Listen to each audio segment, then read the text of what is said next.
Assalamualaikum warahmatullahi wabarakatuh. Kita akan membahas tentang Aswaja kelas 11, metode pemikiran dan pokok-pokok ajaran Ahlus Sunnah wal Jamaah. Yaitu yang pertama, pengertian apa sih Ahlus Sunnah wal Jamaah itu?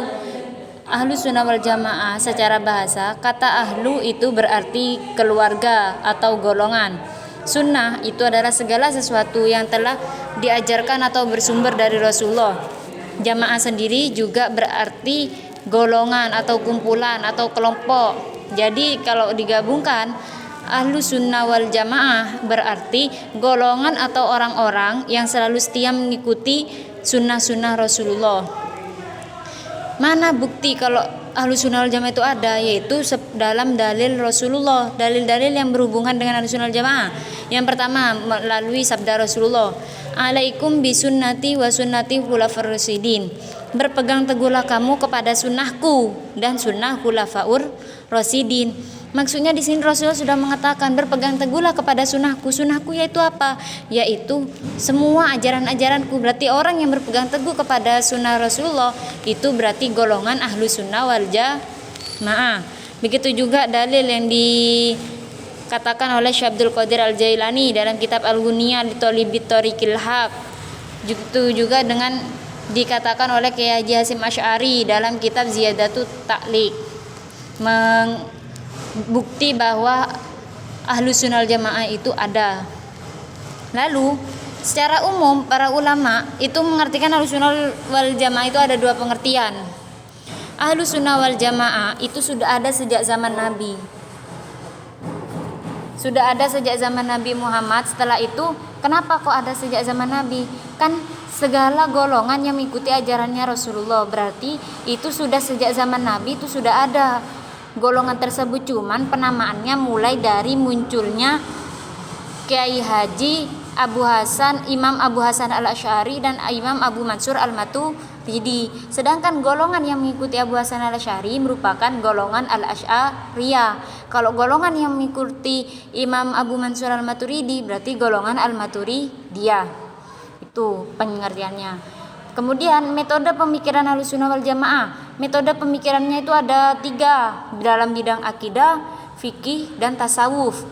Dalam bidang akidah, Ahlus Sunnah wal Jamaah itu mengikuti ajarannya Imam Abu Hasan Al-Asy'ari dan Imam Abu Mansur Al-Maturidi.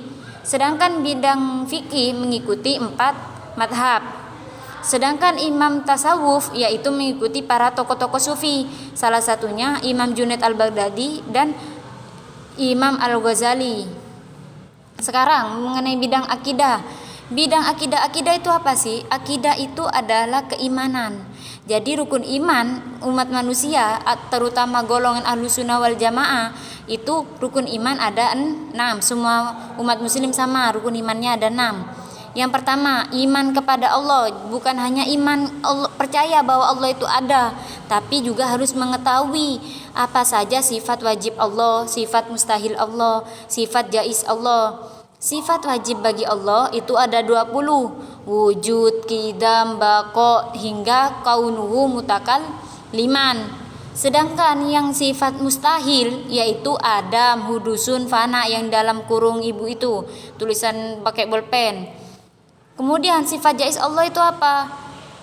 Fi'lu mumkinin autar kuhu. Jadi kita nggak harus percaya bahwa Allah itu ada, tapi harus mengetahui sifat-sifat wajib Allah. Iman yang kedua, kita harus mengimani malaikat. Bukan hanya iman kepada malaikat saja, kita harus mengetahui siapa saja para malaikat Allah, yaitu ada 10. Jibril, Mikail, Israfil, Izrail, Munkar Nakir, Raqib, Atid, Malik, dan Ridwan. Yang ketiga, kita juga harus mengimani kitab suci. Taurat diturunkan kepada Nabi Musa, Zabur diturunkan kepada Nabi Daud, Injil pada Nabi Isa, Al-Quran pada Nabi Muhammad. Selain pada kitab suci, kita iman yang keempat, iman kepada Rasulullah. Iman kepada Rasulullah, iman kepada Nabi 25 yang wajib diketahui dari mulai Nabi Adam hingga Nabi Muhammad. Selain kita mengimani para Rasulullah, kita juga harus mengetahui 5 Rasulullah yang diberi julukan Ulul Azmi. Maksudnya Ulul Azmi yaitu nabi yang mempunyai kesabaran yang sangat luar biasa. Nabi-nabi pilihan Allah, yaitu Nabi Nuh, Ibrahim, Musa, Isa, dan Muhammad. Muhammad. Selain itu kita juga harus mengetahui sifat wajib bagi Rasul. Tadi ada sifat wajib bagi Allah, juga ada sifat wajib bagi Rasul. Sifat wajib bagi Rasul yaitu siddiq, amanah, tabligh, fatona. Sedangkan sifat mustahilnya yaitu pendusta, khianat, menyembunyikan, bodoh. Paham?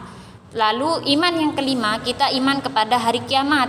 Jangan iman kepada hari kiamat saja, tapi kita harus mengetahui apa saja yang berkaitan dengan hari kiamat, yaitu ada yaumul ba'ts, hari kebangkitan.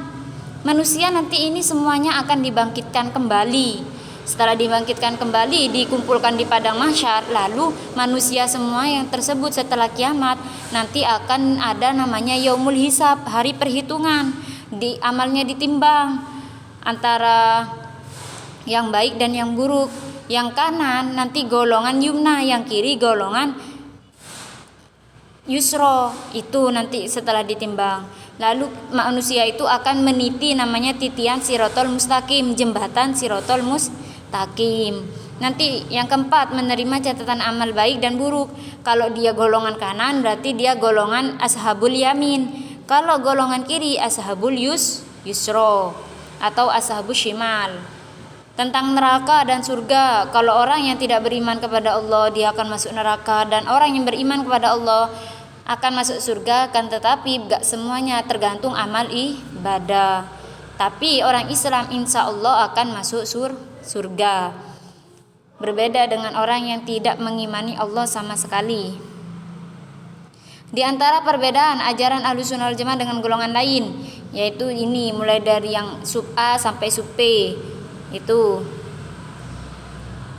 Kemudian bidang syariah Ahlussunnah wal Jamaah itu mengikuti ajarannya 4 madhab bidang syariah atau bidang fikih, yaitu Imam Malik, Imam Hambali, Imam Hanafi, Imam Syafi'i. Dan kebanyakan di sini para tokoh Ahlussunnah wal Jamaah yang berpenduduk di Indonesia mengikuti madhab Imam Syafi'i. Terus kemudian ajaran-ajaran bidang tasawuf yang halaman 12 ini yang paling bawah, bidang tasawuf, akhlak dan tasawuf, mengikuti Al-Ghazali dan Imam Junaid Al-Baghdadi. Pokok-pokok ajarannya apa dalam bidang tasawuf? Tasawuf itu apa sih? Tasawuf itu merupakan suatu tokoh sufi bagaimana cara untuk lebih mendekatkan diri kepada Allah. Di antaranya bagaimana cara kita itu mendekatkan diri kepada Allah? Salah satunya kita harus mempunyai sikap tawadhu. Tawadhu yaitu bersikap sopan terhadap sesama manusia, terutama kepada Allah. Menjauhi semua yang mengakibatkan dosa. Itu juga harus bagaimana cara mendekatkan kepada Allah. Yang B itu menjauhi sikap yang mengakibatkan dosa. Yang ketiga, meninggalkan perkataan yang merugikan diri maupun orang lain, seperti berbohong, memfitnah atau adu domba. Lalu setelah bertaubat atau menyadari kesalahan dosa tersebut yang dilakukannya, berusaha untuk tidak mengulangi lagi. Setelah berusaha bertaubat, lalu dia istiqomah selalu melaksanakan perintah Allah dan meninggalkan larangannya. Setelah dia beristiqomah, lalu kita melakukan sikap zuhud, tidak terpacu dengan harta meskipun memiliki harta banyak. Selain zuhud, dalam ajaran tasawuf juga ada istilah waro. Waro yaitu menahan atau mengendalikan diri dari segala sesuatu yang halal atau haram atau tidak jelas haramannya, atau barang subhat. Nemu bolpen temennya sampean pakai, itu gak tahu bolpennya siapa tapi sampean pakai. Kalau sampean punya sikap waro, ingin mendekatkan diri kepada Allah, mengedepankan sikap waro, jadi sampean lebih berhati-hati dalam menggunakan barang yang bukan milik sendiri atau belum tentu siapa pemiliknya. Kalau memang ketemu, kita pinjam, kita minta izin kepada orangnya. Terus dalam tasawuf juga ada namanya ajaran muraqabah, yaitu menjadari bahwa manusia selalu dalam pengawasan Allah, memperbanyak dzikir kepada Allah. Itu merupakan dari ajaran-ajaran tasawuf.